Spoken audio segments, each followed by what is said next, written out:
Senior civil جج غلام اکبر نے وفاقی وزیر داخلہ رانا ثناءاللہ کو اشتہاری قرار دینے کی درخواست مسترد کرتے ہوئے دوبارہ بطور وفاقی وزیر داخلہ وارنٹ گرفتاری جاری کر دیے۔ ایکسپریس نیوز کے مطابق دوران سماعت عدالت نے استفسار کیا کہ ابھی وارنٹ گرفتاری جاری ہوئے ایک دم اشتہاری کیسے قرار دیں۔ جج نے ریمارکس دیے کہ دوبارہ اسلام آباد جاؤ، ملزم کو گرفتار کر کے عدالت پیش کرو۔ سینئر سول جج غلام اکبر نے دوبارہ وارنٹ گرفتاری جاری کر دیے۔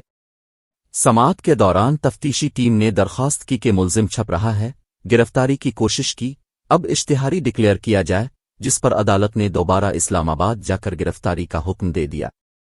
واضح رہے کہ رانا ثناءاللہ کے خلاف مقدمہ اینٹی کرپشن نے کلر کہار میں مبینہ اراضی فراڈ میں درج کیا تھا۔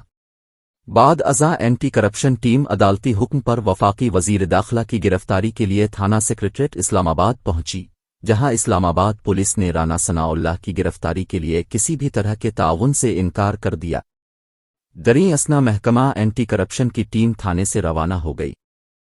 اینٹی کرپشن حکام کے مطابق ہمارے ساتھ ناروا رویہ اختیار کیا گیا، جبکہ پولیس نے اینٹی کرپشن ٹیم کی آمد و روانگی کا اندراج بھی نہیں کیا، ہماری گاڑیاں تھانے سے باہر نکال دی گئیں۔